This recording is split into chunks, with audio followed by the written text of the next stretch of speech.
Now, this is the last section for chapter 5, or chapter 18. It's section 5. By around 1100, some members of the church began to question church teachings, asking, is this real? Is God real? Did he really do this? And this was called heresy. Heresy is religious ideas that oppose accepted church teachings.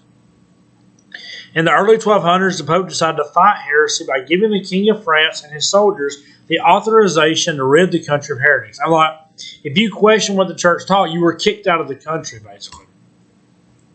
In Spain and Portugal, the Christians also fought the church's enemies. The Muslim-led Spanish government began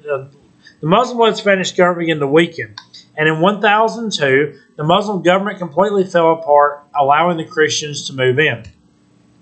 For centuries, the northern kingdoms of Spain were weak and small, and as the Moor power declined, the little Christian kingdoms took over the land from the Moors, and this was called the Reconquista, which was the effort to retake Spain from the Muslims. Now, we talked about in chapter 16, the conquistadors. This is basically, they're the conquerors. This is reconquering Spain from the Muslims.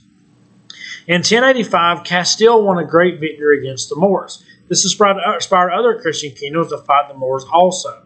By the 1250s, the Christian armies pushed the Moors completely out of Europe.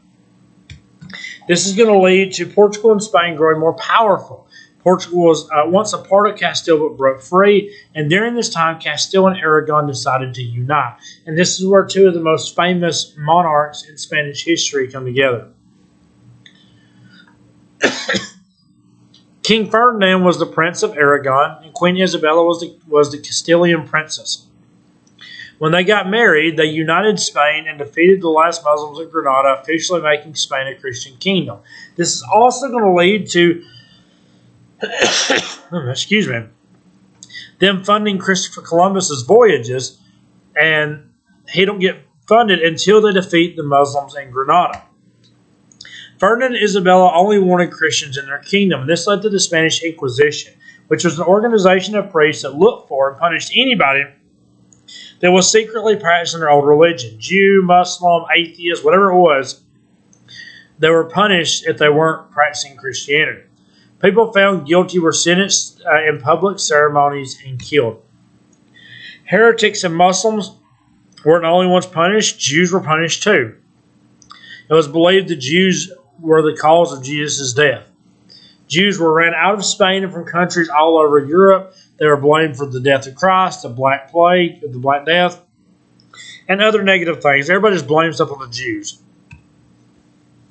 And basically, it just made it where the Jews were the term scapegoat comes from blaming everything on the Jews. That was kind of the idea. That's where we get this from, finding somebody else to blame for your problems. And that's what they did. So that brings us to the end of chapter 18. We will finish up the year with chapter 19 in the next series of videos.